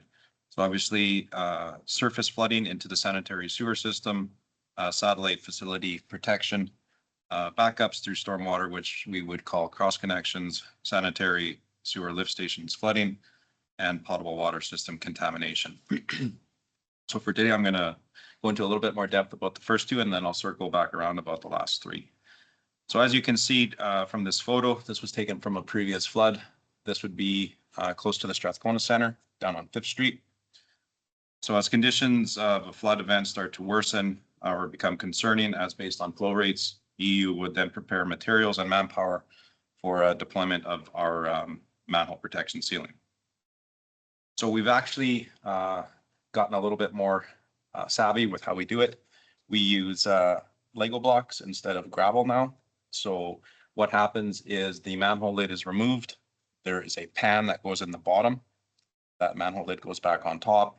The plugs go into the little holes that are in the manhole, and then the Lego blocks and the poly are placed on top of that to keep it not only from coming from the outside, but also from the system that we're surcharged from underneath. Priority areas have been established by previous floods, as we've mentioned, and our engineering tech department will then deploy maps as per assets. So each one of our manholes is labeled by asset. So our operations team would go to that asset and deploy the manhole sealing as required. The interesting part is this was all pre-berms. So we will still deploy this if we are directed to do so, or if there is a concern, but these are all on the dry side of the berm. So for us, it'll be a good learning lesson to see how the berms work. And to your note about the freeboard, one of the things that we always talk about is the what if. The what if for us is a coulee slump. So if you were to imagine the cutting velocity of a river, you could easily take down a coulee edge, and the amount of material that would come down, that could easily change your freeboard because your proposed lane for the water has now drastically changed. So that's one of the things we think about. That's where for us the freeboard comes in. Just to expand on that a little bit. Next slide. Just as a point of curiosity, is that water in the street there, or am I just, my eyes so poor? That's just. Yeah, that's probably just rainwater. Looks like there's just small pockets of it. Okay. That would not be from, Not the. this did not get covered by river water. Would that have been in 2014, James, probably? That's a great question. Yeah. I think so. We've had a few floods. We have lots of. So this picture here, so this is our primary satellite location facility that we would address when water levels were of concern.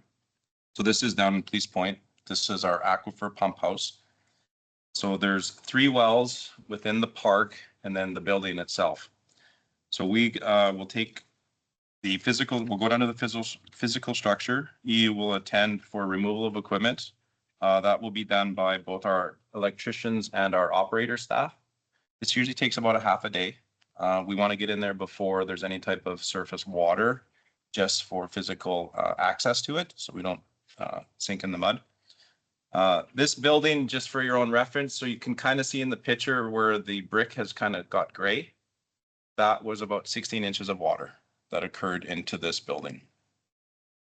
So our team was able to remove any electronic, the drives, the motors, those type of things.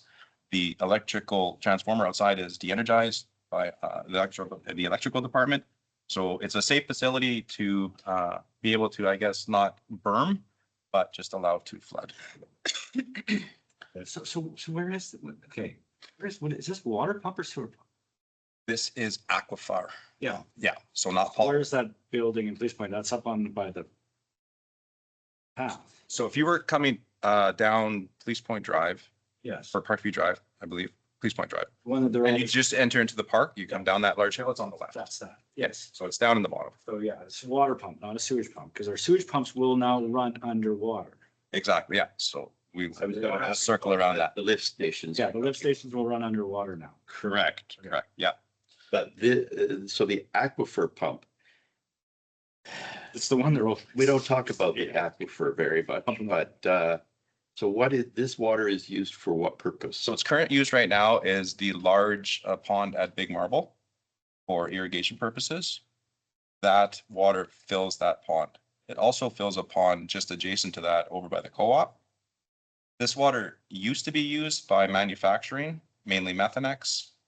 They currently don't have a use for it currently. That could change at any time, or any other facility out in that area. You're talking, Potentially could use I it. recall when they first came here, the aquifer was important for them, for the. Goodyear, yes. Actually, Goodyear has their own line. Their own line. So their building is on the other side of the road than ours down in Police Point. And they have their own pipeline all the way up to the plant. Oh, not up You're the correct. plant itself, You're correct. They still use aquifer water right? for their facility. But it comes from down in this area, Yes. Right across from this building. but they maintain That is and correct. look after that themselves. Correct. Yep. Okay. Yep. Okay, thank you. Oh, absolutely. So back to the lift stations that you guys are referring to. So they are close to the river, and actually very much credit to previous leadership. They have made them usable in flood events. So that being Crescent Heights Lift Station, Perma Lift Station, which is, if you're familiar with IXL Brickyard, that is one of our main ones. Balmoral Lift Station, which is right at the end of Balmoral Street. And then Harlow Lift Station, which is now protected by the earth berm down in the Harlow area. So those lift stations all used to be of concern, but now with previous leadership and a lot of work are not, they just run as normal.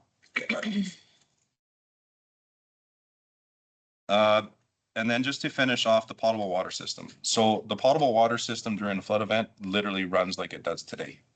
We leave it under positive pressure just to protect the system.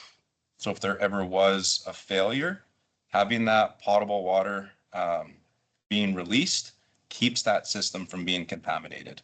Obviously, depending on the situation, if there was a catastrophic failure of a water main, we would have to analyze that for, do we keep it running or do we isolate it just due to what it would, what it would affect or what it would service. Any other questions? I don't think so, not for me. Okay, so getting close to the end here, we thought we'd leave the best for last, which is sanitary sewer isolation valves. This is an interesting topic because, as James had said, is the lift stations are actually protected.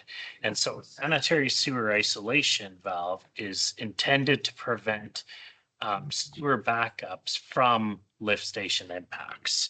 So this will be, the next flood that we have will be an interesting tell to see what actually happens. But ultimately, and I thank you, Councillor Clugston, for the comment that you had made regarding we were one of the first municipalities. And in fact, we were a bit of a test here when it comes from a safety code standpoint. And so this little sticker that you see up on the screen here, it says important.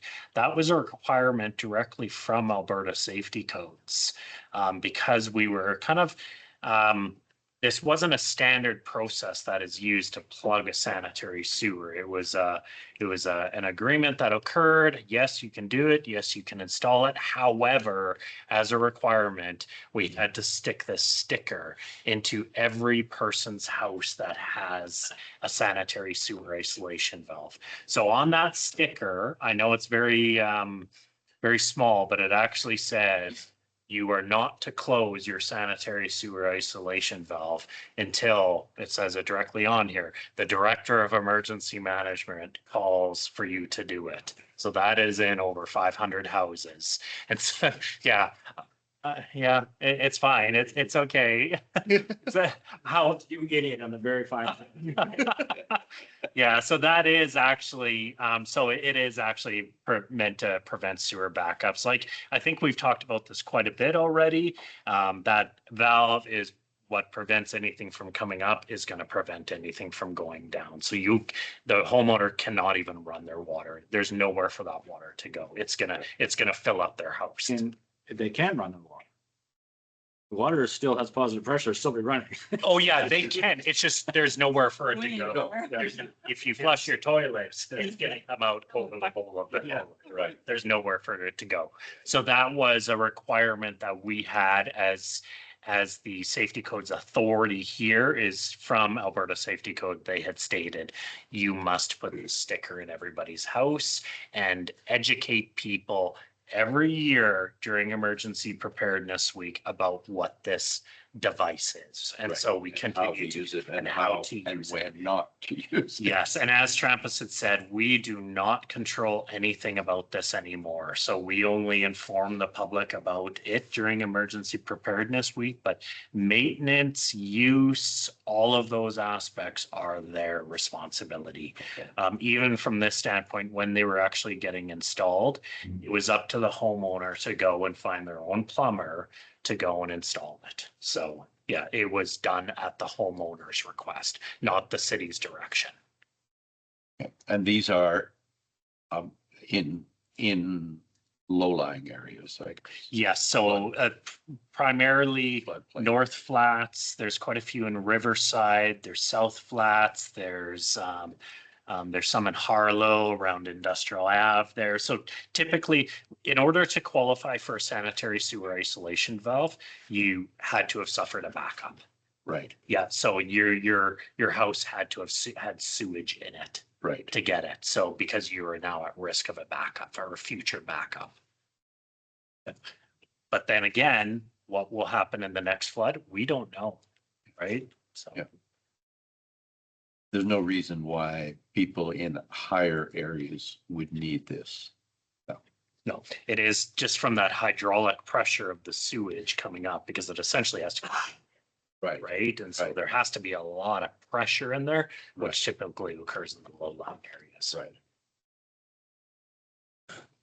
Moving on, so just closure, what we wanted to do, just as a bit of a recap, is provide you with an overview of how the city responds to a flood. And so we did not go over every single, task or critical action, but provided EAC with a high level overview. We are very well prepared. We take this very seriously just from the impacts that we've seen in the past and known impacts for future flooding events. The city has an extensive amount of equipment for flood response. And in fact, we are solely independent on our equipment. The province has a very large provincial stockpile of equipment, of sandbagging machines, of light towers, of sandbags. It's an entire warehouse or multiple warehouses. We chose to be independent and self-sufficient because we are the last ones on the line. So we won't have access to it. We know it because it will be used up. because other communities will be impacted before we are. So we made the conscious decision of being independent with our equipment. So we own all of our own pumps, as Carly had said. We own all of our muscle walls. We own it all. So we do not actually have to go to the province, apart from odd ones like cots, right? That's one thing that we'd have to go. But from a mitigation or standpoint, we are completely self-sufficient. And like we talked about as well, a lot of those upstream water management aspects are impacting a little bit. And we're curious to see during the next flood what will occur with the Springbank offstream reservoir. And I know there are a few other flood mitigation projects occurring upstream of us. And so that all benefits us in the long run, right? And so from a overland flooding standpoint, we are very well prepared. Good. Well, thank you very much. I'm not seeing further questions. James, did you have some? Mr. Chair, I just have one comment from the city manager. Just want to pass on his regrets for not being here today. It was another meeting that went longer than was anticipated, so didn't want to interrupt. Sure enough, he's a busy guy, Yes. and that's okay. All right, if there's nothing else, then we will adjourn. But thank you to everyone who attended. I started by saying, please introduce yourself and tell me why you're here, and it's become apparent. And it's also become apparent that we have a very coordinated, robust team ready to deal with this. It'll be interesting to see where we get to this spring. Because we do have the high snowpack, and we do have, I think groundwater is reasonable in this. It's up there in this right now. So those two things, all we need now is the heavy rains in the foothills to wash all that snow down and push it on our direction. So we shall wait and see. Maybe your berms are going to get used, Ted. Yeah. So the thing is I've been looking at property in Puerto Vallarta, because if they don't work, I'm selling everything.